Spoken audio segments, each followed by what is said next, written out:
SpongeBob is the best kids show, seriously, especially the first 3 extremely memorable seasons, but the creators, whether it be the animators, the writers, the producers, I don't know, they sneak in little specks of continuity, little things that characters will occasionally remember from previous episodes. For a great example of what I mean, you could watch my SpongeBob theories, where I've gone in and studied all character occurrences to discover what's going on inside their heads. I've diagnosed Plankton, Patrick, SpongeBob, Squidward, and Mrs. Puff, and I promised you all that I would one day try to solve why Bikini Bottom as a whole has such bizarre characters, but while trying to do this, I have found myself in the amazing position of threading together all of the extras, the extra characters, the models. I was on the SpongeBob Wiki, and the people contributing to it have spent the amazingly absurd time connecting all of the extra characters' appearances together. People on Twitter noticed the interconnected extras too lately, and today I'm here to share the truth I have analyzed behind the insane chocolate screamer, because his life is something of a shock.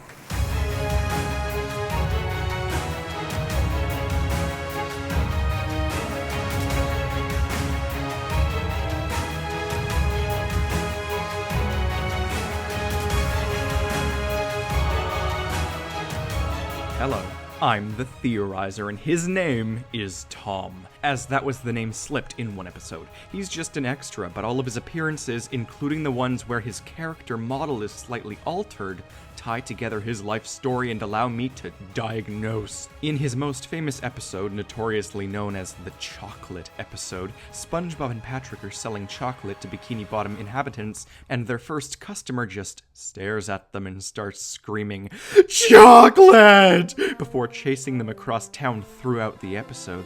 All he wanted was to buy all of it. According to the wiki and many other more truthful sources, this Tom was also the slightly altered model of the recipient in the pizza delivery episode.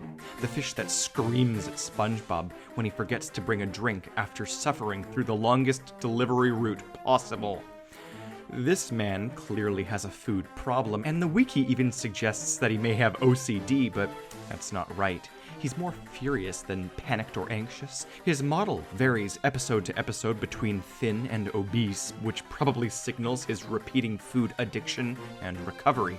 He's not worried about food, it's simply an obsession, a frantic obsession to gain more and more pleasurable taste. He's always at the Krusty Krab. He's had at least 6 vastly different jobs over the course of the series. He was in prison once, and he's hung out with his friend Fred when he eats often. He is, or was, married to Martha Smith, and he's lost it over other foods before. Minor instances like over a potato salad in another episode. And this isn't just something the wiki believes. Everyone, from fans to those who worked on the show, know all about Tom and the extras. They just aren't the forefront of the show. But what's wrong with him? Clearly he's filthy freaking rich. He had enough money to fill a wheelbarrow and let SpongeBob and Patrick rent out an entire fancy restaurant, probably from his many jobs, or perhaps it was stolen to feed his addiction, as we do see him in jail once. But just how rich is this guy, and how far is he willing to go to get his food? Actually, how far is he willing to go in any direction for anything? He once injured his behind so bad that they stuck him in an iron butt, as they call it. What kind of mentality does this man have to push his digestive system so far into an iron butt? What is his problem? Let's take a look. He's an addict. He gets money so he can sustain his bizarre food high, and he becomes obsessed and emotionally irritable until his next chowdown. I don't want to say he has some form of bipolar disorder, but honestly, it's completely a possibility. He fits all of the common symptoms when around those who would dare trigger his addiction. His emotions during manic times can lead to such purchases as thousands of dollars worth of chocolate. The wiki presumes that his love interest changes over the course of the show because of its half attention to continuity, but I think his wife, Martha Smith, left him. In fact, the other woman he's with probably did too, because of his addiction and the unfortunate repercussions of his economic failure. What this tells me is something rather striking. that perhaps the show's episodes happen out of order. Tom has been a news reporter, a bartender, a cashier, a dentist, a bus driver, a salesman, a vending machine filler, an actor, and many other things. The order doesn't matter because they all point to one goal in his mind: food. The chocolate episode is a perfect depiction of all the kinds of people who live in Bikini Bottom, and it might be the gateway to my grand diagnosis theory. As I said earlier, there was a recent Twitter post made by @RisefallNick, who pointed out that Nancy Susie Fish has gotten around quite a bit with all the men in Bikini Bottom. It's like all of the extras randomly just date and marry each other and babysit all the kids, but they each have their own story, so once again, I'm plagued with Nickelodeon's selective continuity. Tom's addictions and rage were probably also what landed him in prison. Point is, while I haven't yet diagnosed the mass Bikini Bottom problem, I have figured out Tom, and the fact that all of these extras are either close friends or family. Because the kids are seen hanging out with all kinds of different couples: Fred, Martha, Nancy, Susie, Tom, Sadie, Shuby, all of them connected together. And this is the ultimate key if I want to figure out just what is wrong with Bikini Bottom and its inhabitants, which I do. So, I've now just finished writing this script, and I realized where the wiki got all of the interconnected information from. Apparently, this is amazing. Earlier this year, the official Spongebob YouTube channel has been putting out a series called Bikini Bottom Mysteries, where they point out all of their extras, and they string together a mock mystery where they state that the extras are all evil in their own way.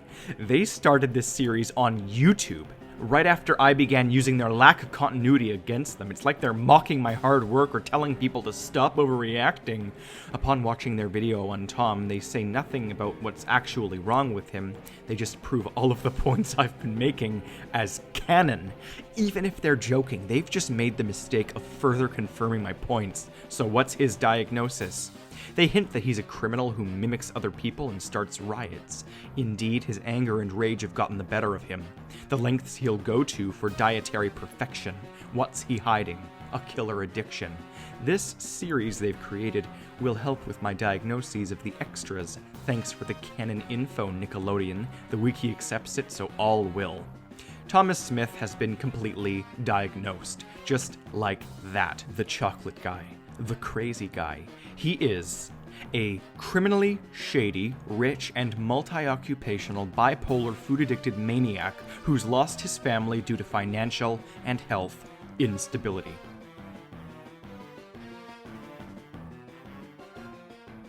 There's my diagnosis of the chocolate guy, for those who still believe that Spongebob Squarepants lacks even a speck of continuity. He's a part of everything. All of the extras, they are the key. And this video has successfully figured that out. I'm excited to get into the mass Bikini Bottom diagnosis, though I have no clue when I'll do that. I've still got to make follow-ups to my SpongeBob and Squidward theories, as well as the Mr. Krabs and Sandy theories I promised. All will be diagnosed. This is my favorite series on the channel. It's so over the top, but not explicitly inaccurate either. I hope you like this shorter theory, but it's just the way it works when diagnosing a character that isn't nearly as primary as Mrs. Puff or Patrick, who require like 3 videos. My next theories will probably be on Karen or Gary. They both have stuff to analyze, but until then, subscribe so you miss none of it. This is only getting better and better, and I can't wait to see what comes later this year. Follow my Twitter at TheTheorizerYT if you want to stay up to date. You'll be the first to know when the videos are coming. Until next time, I'm the Theorizer.